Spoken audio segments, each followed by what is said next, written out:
The black Mercedes sedan sat in the middle of Gangnam's busiest intersection, flames crawling up from the hood in thick orange coils.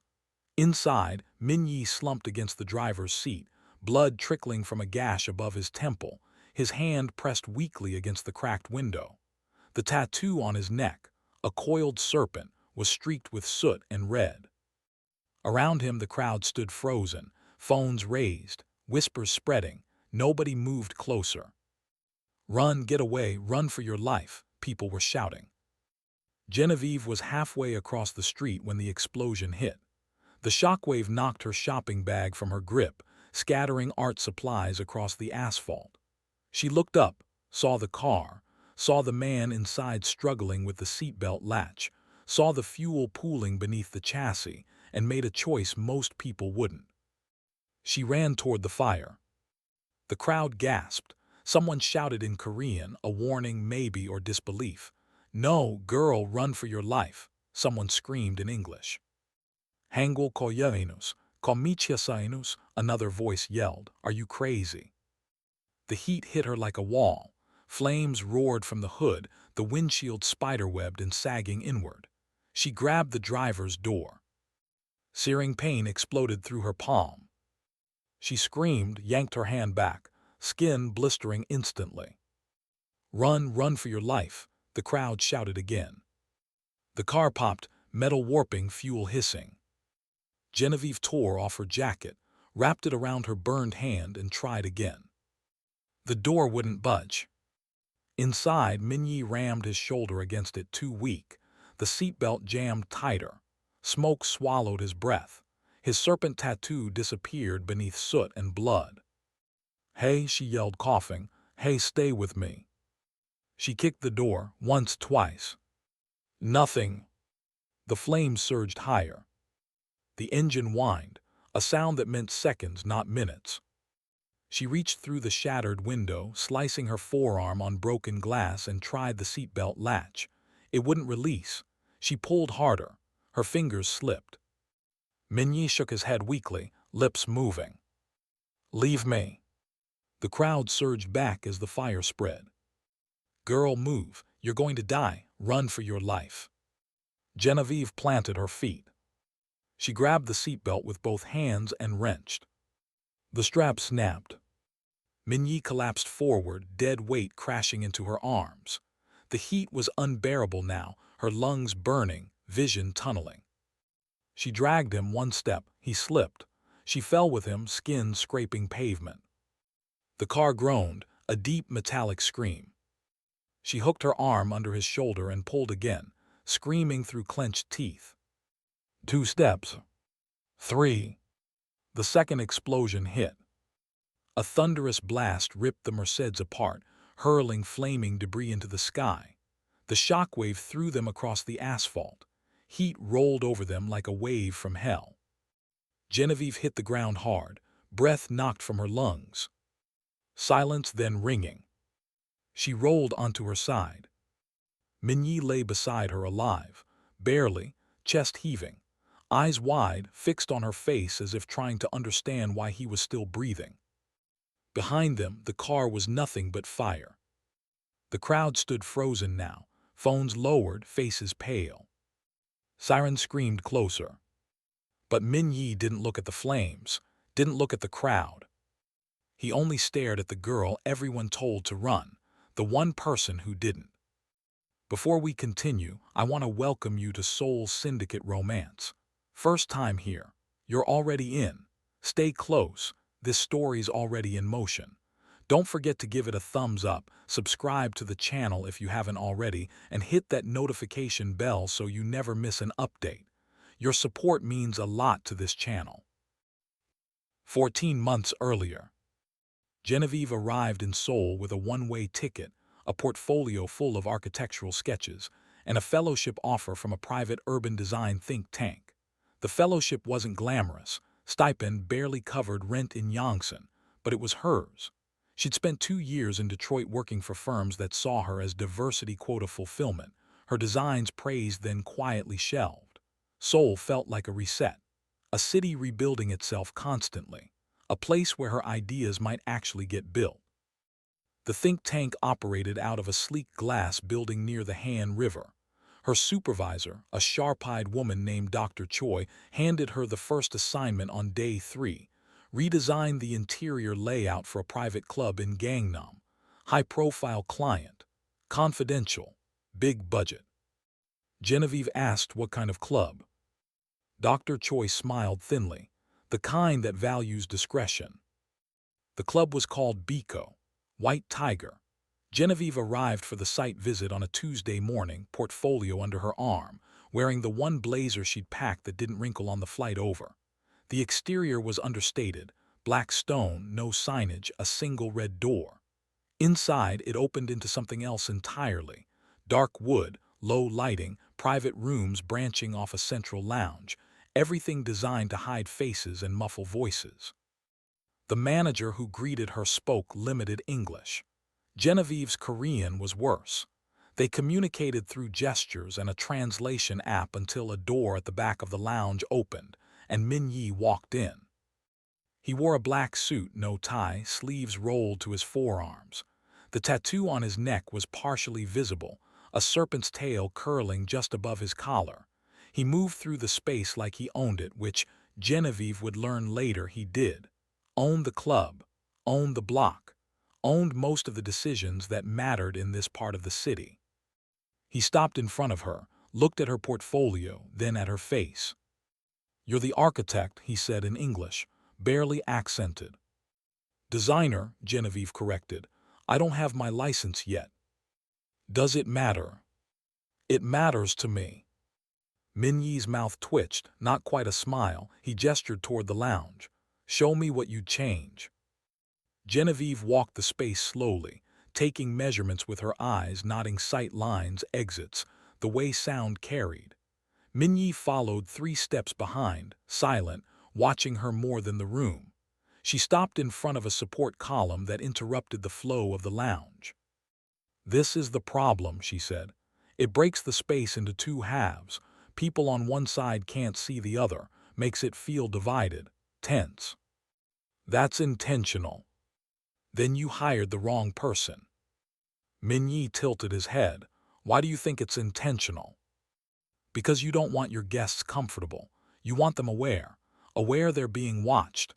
Aware they're in your territory." She met his gaze. "But that only works if they already fear you. If you're trying to build trust or even just repeat business, this layout works against you." Silence. The manager shifted uncomfortably. Min-jae's expression didn't change. "What would you do instead?" he asked. Genevieve pulled a pencil from her bag, sketched quickly on the back of a napkin. "Open it up. Move the private rooms to a mezzanine level. Gives you the same privacy, better acoustics, and makes the main floor feel less like a trap. People relax when they can see the exits." Min-jae took the napkin, studied it for longer than she expected. "You'll start tomorrow," he said. "I haven't agreed to anything." "You will." He walked out before she could respond.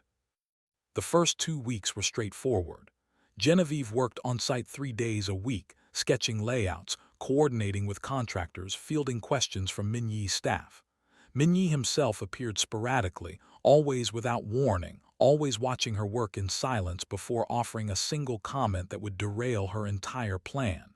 He had opinions about everything. Sight lines, materials, the exact angle of the lighting fixtures. Genevieve pushed back when he was wrong. He seemed to enjoy it. On the 3rd week, she stayed late to oversee the installation of the mezzanine railings. The club was closed, the contractors gone, just her and the smell of fresh lacquer. She heard footsteps behind her and turned to find Min-jae leaning against the bar, a glass of whiskey in his hand. "It's looking good," he said. "It'll look better when you stop changing your mind." "I don't change my mind, I test yours." Genevieve set down her pencil. "Why?" "Because most people fold." "I'm not most people." "I noticed." He poured a second glass, slid it across the bar toward her. Genevieve glanced at it but didn't move. Min-jae raised an eyebrow. "You don't drink." "Not when I'm working." You're not working. The contractors are gone. I'm still here. Min-jae picked up the glass, drank it himself. You're careful. I'm smart. That's not always the same thing. Genevieve crossed her arms. What do you want, Min-jae? He set the glass down slowly, his gaze steady. I want to know why you're in Seoul. I have a fellowship. That's not a reason. That's a circumstance. What's the difference? A reason is what you're running from.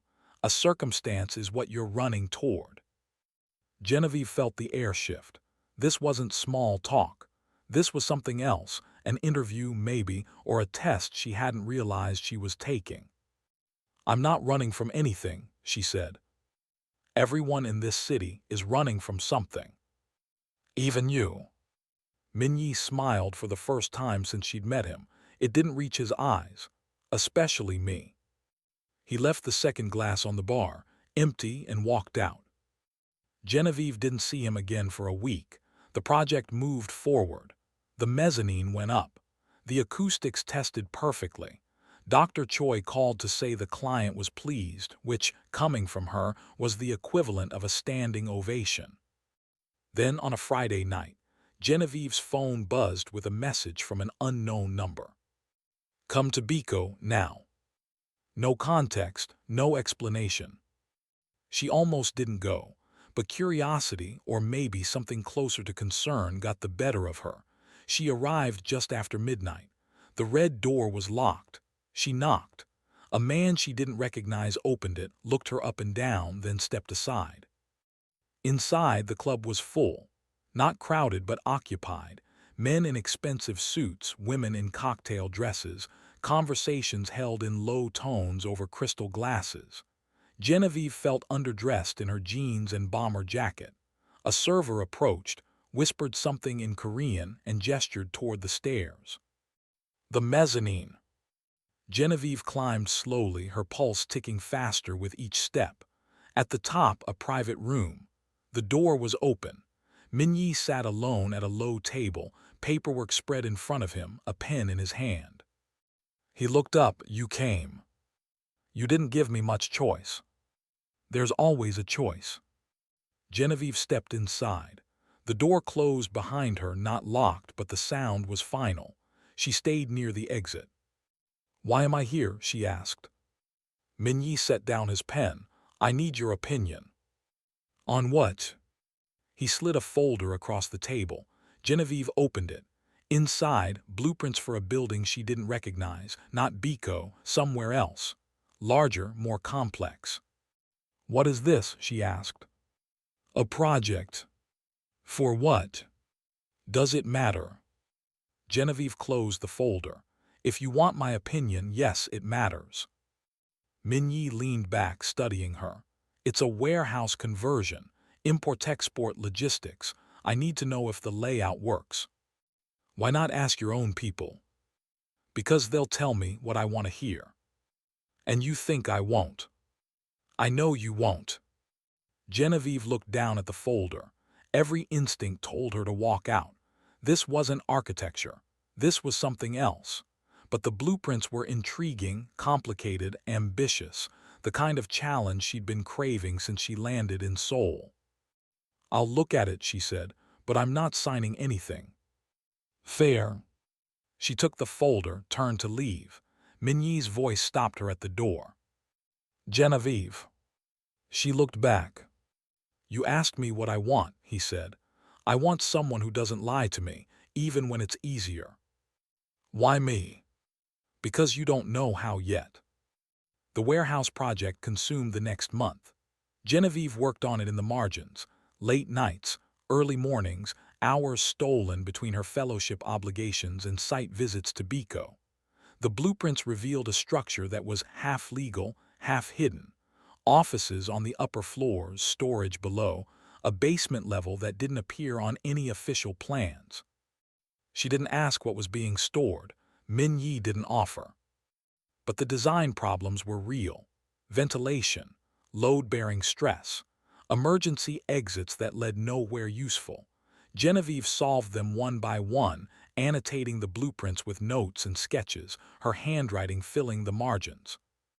When she finally returned the folder, Min-jae read through every page in silence. Then he looked up. "You're better than I thought." "Thanks, I think." "It's not a compliment, it's a complication." Genevieve frowned. "What does that mean?" Min-jae closed the folder. "It means people are going to notice you now." "People already notice me. I'm the only black woman in most rooms I walk into." "That's not what I mean." He stood, walked to the window overlooking the club below. Genevieve watched his reflection in the glass, tense, controlled, choosing his words carefully. "There are people in this city who don't like disruption," he said. "They don't like variables. You're both." "I'm a designer." "You're a witness." The word landed heavy. Genevieve felt the weight of it, the shift in the conversation from professional to dangerous. She took a step back. "I haven't seen anything." "You've seen enough." "Then stop showing me." Min-jae turned to face her. "It's too late for that." Genevieve's chest tightened. She thought about the blueprints, the basement level, the careful way Min-jae's staff watched her whenever she visited the club. She thought about the translation app on her phone, the cultural gaps she couldn't bridge, the way she'd been moving through this city half-blind since she arrived. "What do you want from me?" she asked quietly. "I want you to be smart," Min-jae said, "the way you were when you didn't drink that whiskey." "And if I'm not?" "Then you'll become a problem, and I don't let problems linger." It wasn't a threat, it was a statement of fact. Genevieve believed him. She left without another word. For 2 weeks, Genevieve avoided Biko. She threw herself into her fellowship work, kept her head down, ignored the messages that appeared on her phone, always from unknown numbers, always short, always unsigned. But Seoul is a small city when someone wants to find you. She was leaving the think tank one evening when a black car pulled up beside her. The back door opened. Min-jae sat inside. "Get in," he said. "No. It's not a request." Genevieve looked around. The street was busy, but not busy enough. She could walk away, but she had the distinct feeling that would only delay the inevitable. She got in. The car pulled into traffic smoothly. Min-jae didn't speak. Genevieve stared out the window, watching the city blur past, neon signs, crowded sidewalks, the river glittering in the distance. "Where are we going?" she finally asked. "Somewhere you need to see." They drove for 20 minutes out of the central districts, into an industrial area Genevieve didn't recognize. The car stopped in front of a warehouse, not the one from the blueprints, but similar. Min-jae got out. Genevieve hesitated, then followed. Inside, the warehouse was cold and cavernous. Rows of shipping containers stacked 3 high. Forklifts parked in neat lines. Everything labeled, organized, legitimate-looking. Min-jae walked to the back, where a man in a suit waited beside a steel door. The man bowed slightly, unlocked the door, and stepped aside. Beyond it, an office. Small, sparse, just a desk and 2 chairs. On the desk, a laptop and a stack of files. Min-jae gestured for Genevieve to sit. She didn't. "What is this?" she asked. "Insurance." "For what?" Min-jae opened the laptop, turned it toward her. On the screen, surveillance footage. The timestamp showed 3 weeks ago. The location, Biko. The footage showed Genevieve entering the club, climbing the stairs, sitting with Min-jae in the private room. Her stomach dropped. "You recorded me." "I record everyone." "Why are you showing me this?" Min-jae closed the laptop. "Because I want you to understand something. In my world, trust isn't a feeling, it's a transaction. You gave me your time, your skills, your silence. I'm giving you protection." "I didn't ask for protection." "You don't have to, you're already marked." Genevieve's hands clenched. "By who?" "By the people who saw you enter this building. By the people who know you worked on that warehouse.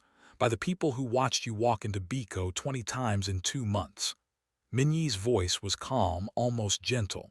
You think you're invisible because you're foreign. You're not. You're memorable. That makes you valuable or expendable, depending on how you play it. Genevieve swallowed hard. What do you want? I want you to keep working. On what? On staying alive. He handed her a phone, new, sleek, prepaid. Use this, only this. If I call, you answer. If I text, you respond. No delays, no questions. Genevieve stared at the phone like it was a live grenade. And if I say no? Min-jae's expression didn't change. Then I can't help you when they come. Who's they? The people I protect you from. It was circular logic, a trap dressed up as a choice. Genevieve wanted to throw the phone back at him, walk out, go straight to the embassy, get on the next flight home. But home was Detroit, and Detroit had chewed her up and spit her out once already. She took the phone. Min-jae nodded, smart. The phone rang 3 days later. Genevieve was at her apartment, eating jjajangmyeon straight from the takeout container when the screen lit up. No name, just a number. She answered. There's a man outside your building, Min-jae said. He's been there for 40 minutes. Genevieve's blood went cold. She moved to the window, peered down through the blinds. 6 floors below, on the opposite side of the street, a man stood beneath a streetlight. Gray jacket, black hat. Who is he? She asked. Someone who wants to know what you know. I don't know anything. That's not how it looks. Genevieve's mind raced. What do I do? Stay inside, lock your door, don't answer if anyone knocks. That's it. For now. The line went dead. Genevieve locked the door, checked the windows, turned off the lights. She sat in the dark, phone clutched in her hand, watching the man below. He didn't move, didn't smoke, didn't check his phone, just stood there waiting. An hour passed, then 2. At midnight, a second car pulled up. Black, tinted windows, 2 men got out. They approached the man in the gray jacket. Words exchanged, brief, tense. Then all 3 got into the car and drove away. Genevieve's phone buzzed. It's handled, sleep. She didn't sleep. The next morning, Genevieve showed up at Biko unannounced. The red door was unlocked. She walked straight to the mezzanine, found Min-jae in the same private room, papers spread across the table. He looked up, unsurprised. You're angry, he said. You're using me. I'm protecting you. From a problem you created. Min-jae set down his pen. I didn't create it. I inherited it. The moment you walked into this club, you became part of a system you don't understand. I'm the only reason you're still walking freely. Then let me leave. Leave where? Seoul, Korea. Min-jae stood, crossed to where she stood. You think getting on a plane solves this? They'll follow you or they'll wait. Either way, you're marked now. The only question is who you trust to keep you breathing. Genevieve's jaw tightened. Why should I trust you? Because I'm the only one who's been honest. You recorded me without my knowledge. I record everyone. You're not special. He paused. Yet. The word hung between them. Yet. A promise or a threat, depending on how she looked at it. What do you want from me? She asked for the 3rd time. Min-jae reached into his jacket, pulled out another folder, thicker than the last. He set it on the table. There's a deal happening in 2 weeks. Import-export, high value. My competitors think they can move product through a route I control. They're wrong, but they're going to try anyway. He tapped the folder. I need to know how they're planning to do it, which means I need someone who can read architectural plans, shipping manifests, and logistics routes. Someone they won't suspect. Why would they suspect me? They won't, that's the point. Genevieve opened the folder. Inside, floor plans for a port facility, shipping schedules, lists of container numbers and destinations. Legitimate business on the surface. But the margins were full of handwritten notes, names, times, coded references she didn't understand. You want me to analyze this, she said. I want you to tell me where they're hiding the real cargo. I don't know anything about smuggling. You know about space, about how people hide things in plain sight. That's enough.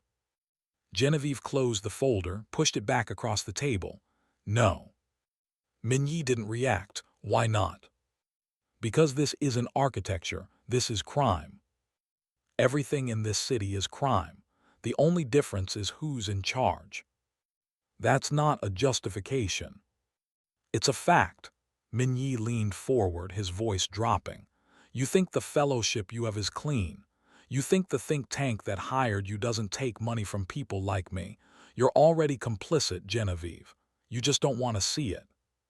She wanted to argue, wanted to tell him he was wrong, but the certainty in his voice made her stomach twist. I need time to think, she said. You have 24 hours. That's not enough. It's what you get. Genevieve spent those 24 hours walking.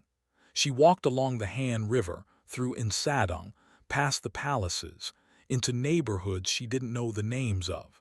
She walked until her feet ached and her mind went quiet enough to think clearly. The facts were simple. She was foreign. She was visible. She'd gotten involved with someone dangerous, and now that danger had a shape: men in gray jackets, surveillance footage, deals she didn't understand but was somehow part of. She could run, book a flight, disappear, start over somewhere else. But Detroit had taught her something. Running didn't erase the problem. It just moved it. And there was something else, something she didn't want to admit even to herself. Min-jae had been right. She was careful. She was smart. And for the first time since she arrived in Seoul, someone was treating her like those things mattered. Not despite who she was, because of it. She returned to Biko before the 24 hours were up. Min-jae was waiting. I'll do it, Genevieve said, on one condition. Name it. When this is over, you let me walk away. No surveillance, no protection, no insurance. You erase me from your system. Min-jae studied her for a long moment. Then he nodded. Deal. He handed her the folder. Genevieve spent the next 10 days analyzing every page. She mapped the port facility, cross-referenced shipping schedules with container numbers, tracked routes through the logistics network. The patterns emerged slowly: discrepancies in timing, containers that arrived empty but left full, manifests that listed one destination but ended up at another. The real cargo wasn't hidden in the containers. It was the containers. Retrofitted, double-walled, designed to pass inspection while carrying something else entirely. She brought her findings to Min-jae on a Thursday night. He read through her notes in silence, his expression unreadable. You're sure? He asked. 90%. That's not good enough. It's the best you're going to get without x-raying every container yourself. Min-jae set the papers down. If you're right, this stops the deal. If you're wrong, people die. Then don't use it. I didn't say I wouldn't use it. He looked at her. I said the stakes are high. Genevieve felt the weight of that, the responsibility of being right, the cost of being wrong. She'd spent her entire career designing spaces, shaping environments, controlling variables. But this wasn't a building. This was a life-or-death equation with no clean solution. Why me? She asked quietly. Why not use your own people? Because my people are loyal. Loyalty makes you predictable. You're not loyal, you're pragmatic. That makes you useful. That's not a compliment. It's the truth. Min-jae stood, walked to the window. Below, the club was filling up, men in dark suits, women in silk dresses, the familiar rhythm of a Friday night in Gangnam. The deal happens in 3 days, he said. After that, we're done. You walk away like you asked. And if something goes wrong, then you disappear anyway, just not by choice. 3 days later, Genevieve sat in her apartment, phone in hand, waiting. Min-jae had told her not to leave, not to answer the door, not to contact anyone. She obeyed. Hours passed, silence. Then, just after midnight, the phone buzzed. It's done. No details, no explanation, just those two words. Genevieve exhaled, set the phone down, and tried to convince herself it was over. But the knock on her door came 10 minutes later. She froze. Min-jae had said not to answer, but the knock was insistent, rhythmic, deliberate, not a stranger, not random. She checked the peephole. Min-jae stood in the hallway, alone. She opened the door. He looked different, blood on his collar, a bruise forming along his jaw. His hands were clean, but his eyes carried the kind of exhaustion that came from violence. "What happened?" she asked. "You were right," he said, "but they knew we were coming." "How?" "Someone talked." "Not me." "I know." He stepped inside, closed the door behind him. "That's why I'm here." Genevieve's pulse quickened. "What does that mean?" "It means you're not safe. Not anymore. They know you were involved. They know what you figured out. They're going to come for you." "When?" "Soon." "Then I'll leave, tonight. I'll go to the embassy." "The embassy can't help you. This isn't a diplomatic problem. This is a street problem." Genevieve's hands shook. "Then what do I do?" Min-jae pulled a set of keys from his pocket, set them on the counter. "You come with me." "Where?" "Somewhere they won't look." "For how long?" "Until I fix this." Genevieve stared at the keys. This was the trap closing. The moment she'd been trying to avoid since the first day she walked into Biko. "And if you can't fix it?" she asked. Min-jae met her gaze. "Then neither of us makes it out." The safe house was a penthouse in Yongsan, 30 floors above the city. Floor-to-ceiling windows overlooking the Han River. Expensive. Anonymous. The kind of place that didn't exist on any official registry. Genevieve stood at the window, arms crossed, watching the lights of Seoul stretch into the distance. Min-jae was in the other room, on the phone, speaking rapid Korean she couldn't follow.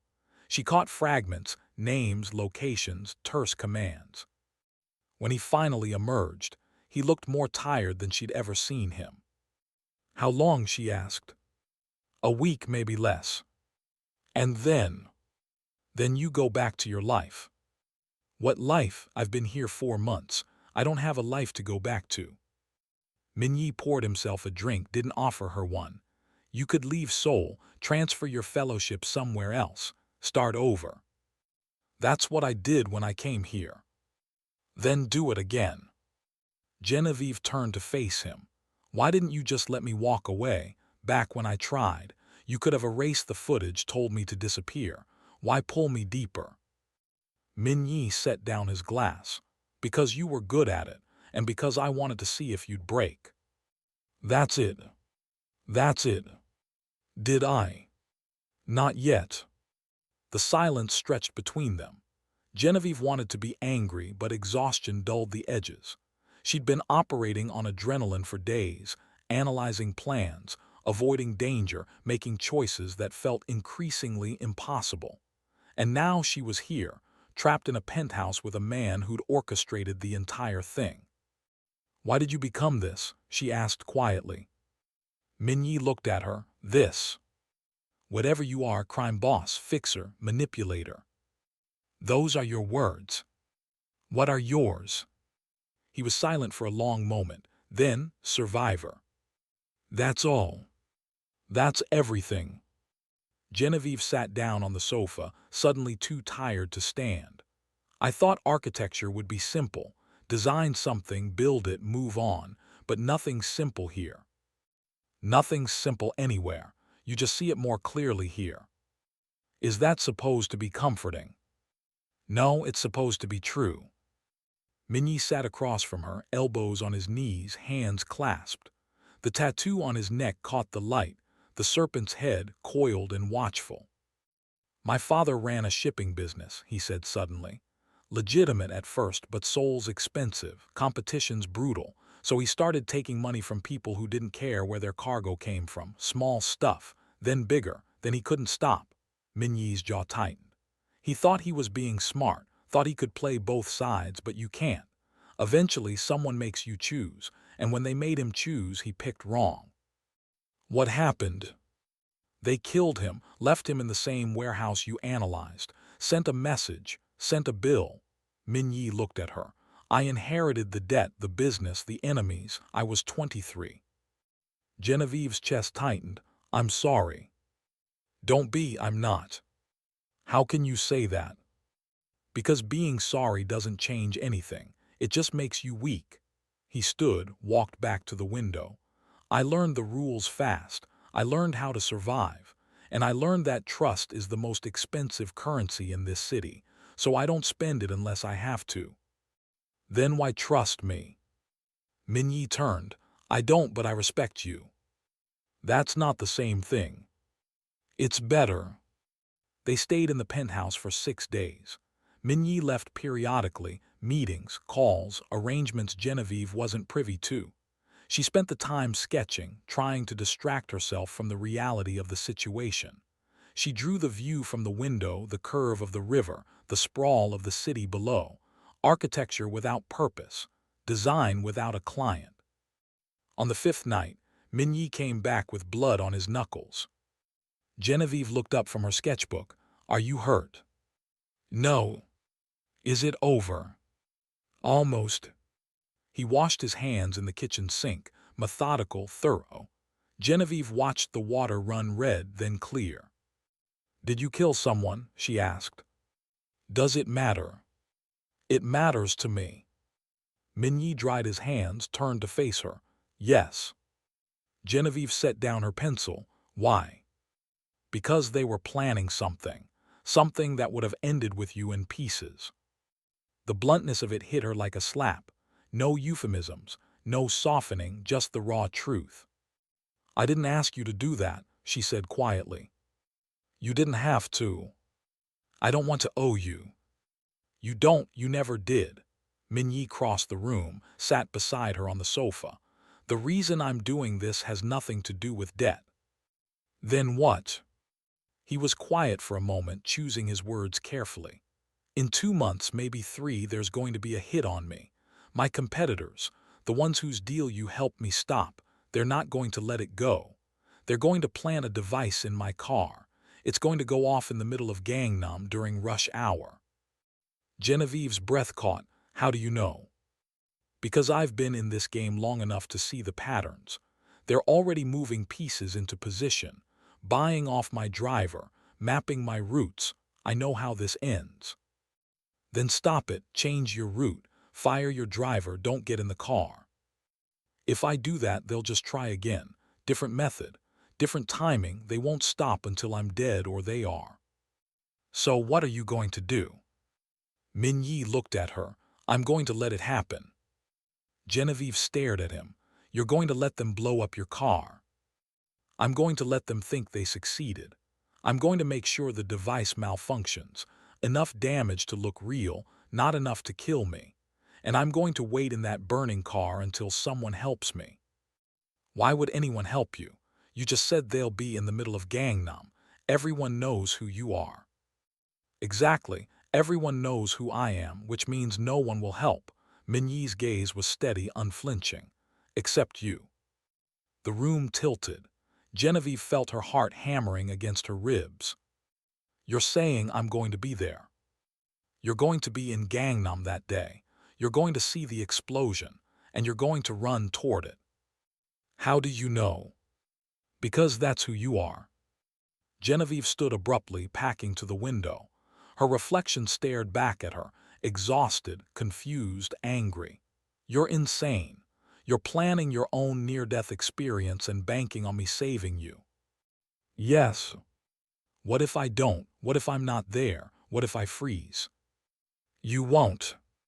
You don't know that. I do. Min-jae stood, walked to where she stood. I've watched you for months, Genevieve. I've seen how you think, how you move. You don't calculate the cost before you act. You see a problem and you solve it. You see danger and you run toward it, not away from it. That's not training. That's instinct. That's not a plan. That's a gamble. Everything in my world is a gamble. This one just happens to be worth it. Genevieve turned to face him. Why? Why does it have to be me? Because when you pull me out of that car in front of a crowd that did nothing, it sends a message. It tells my enemies that I have something they don't. Someone who acts without leverage, without fear, without calculation. His voice softened. It tells them I'm worth saving. And if I don't save you, then I die, and you go back to your life knowing you could have. The manipulation was breathtaking, elegant, cruel. Min-jae wasn't asking her to save him. He was making it inevitable. I hate you, she said quietly. I know. I should walk out right now. You could. But I won't. No, you won't.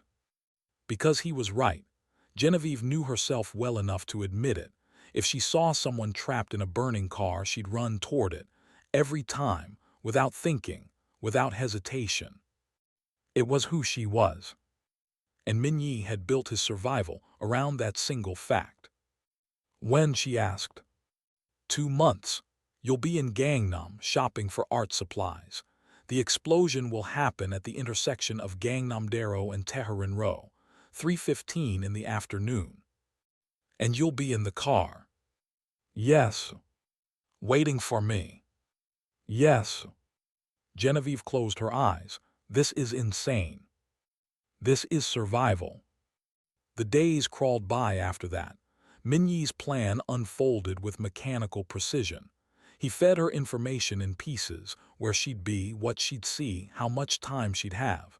He made her memorize the intersection, the sight lines, the crowd patterns. He was choreographing her heroism. And she let him. Because the alternative was watching him die.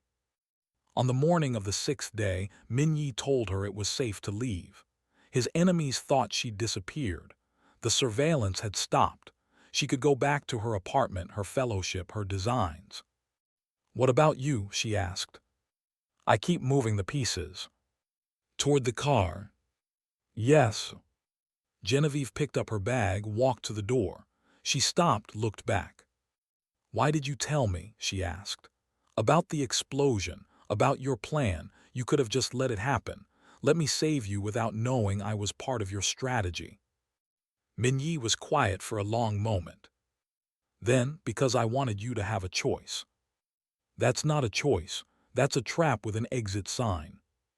It's the only choice I can give you.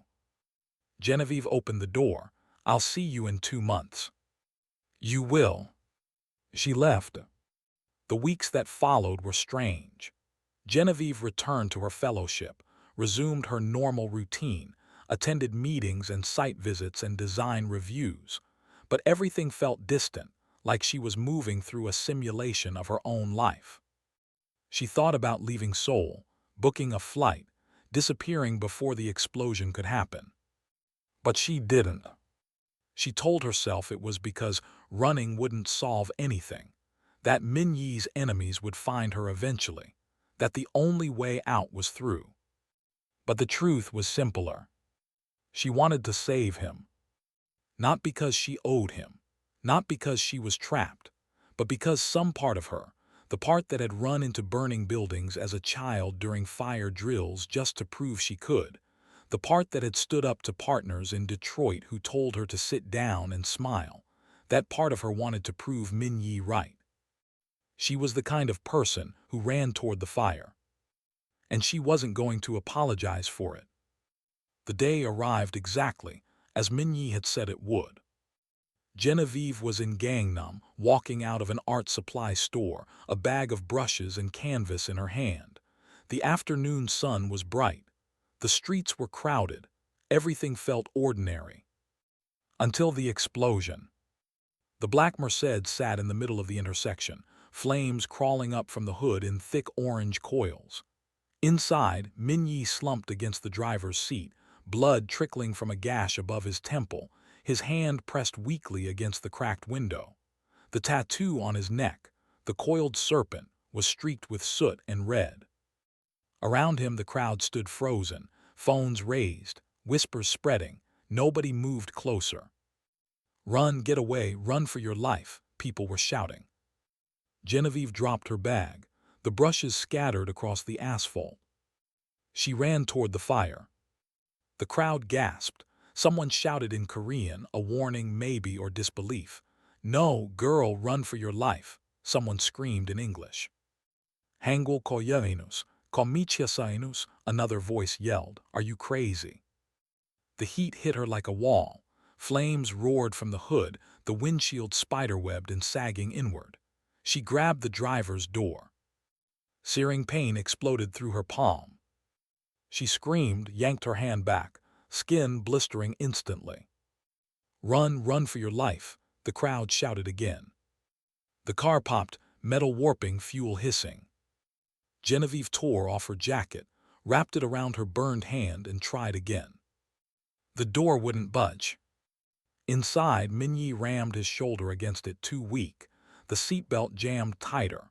Smoke swallowed his breath. His serpent tattoo disappeared beneath soot and blood.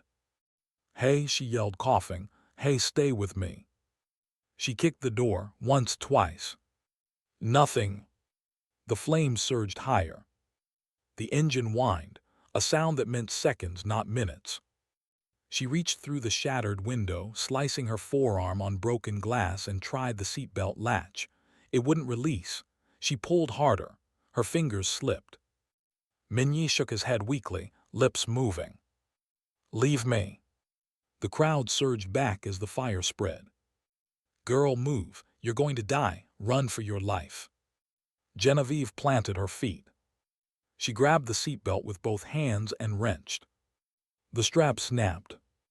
Min-jae collapsed forward, dead weight crashing into her arms.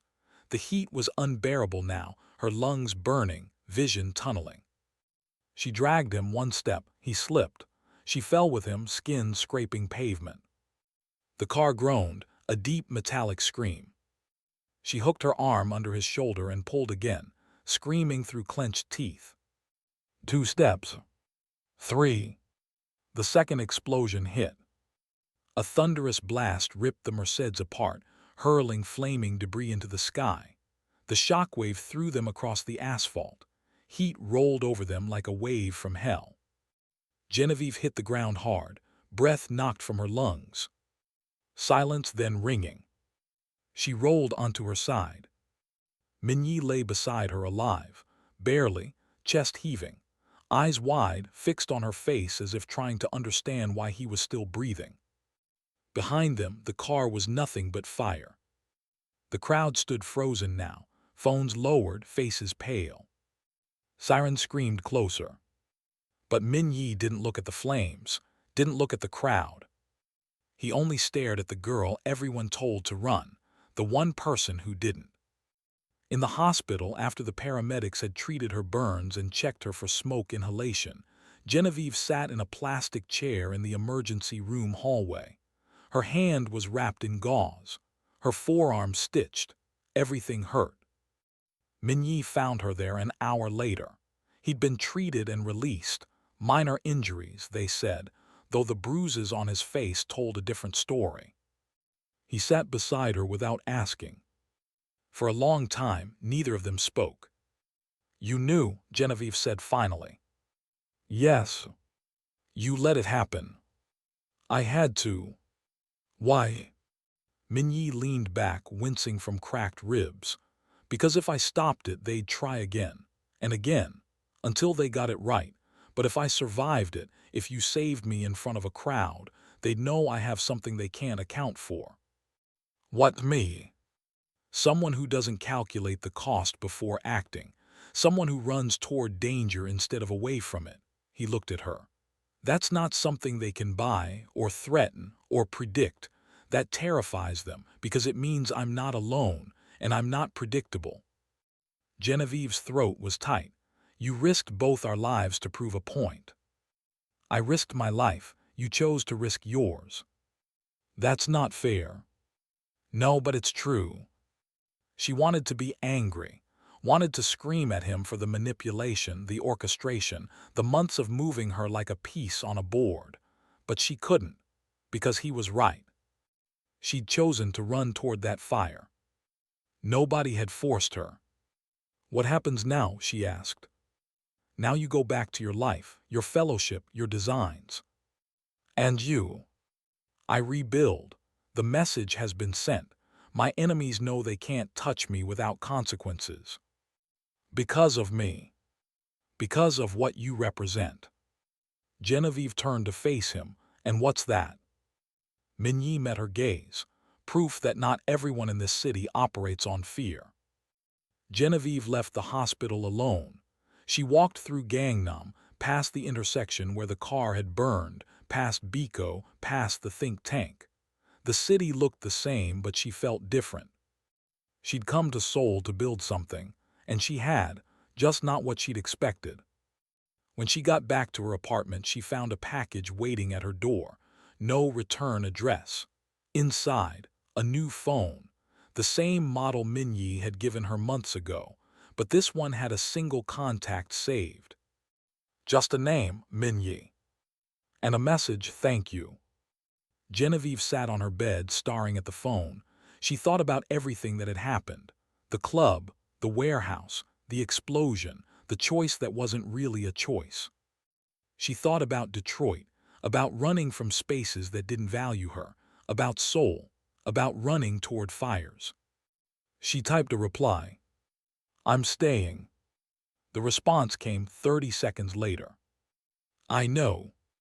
Genevieve set the phone down and smiled, despite everything.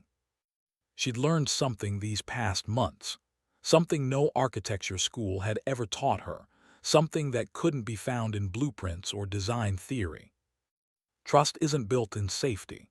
It's forged in fire, in the split-second decisions when calculation fails and instinct takes over, in choosing to run toward danger when everyone else runs away. And sometimes, the people worth saving are the ones who make you question everything you thought you knew about right and wrong. She didn't know what came next, didn't know if Min-jae would keep his word or if his enemies would come for her too, but she knew one thing. She'd stopped running from who she was, and that was worth more than any building she could ever design. When trust costs everything, do the people who earn it deserve it more? Or does survival just make us all gamblers in someone else's game?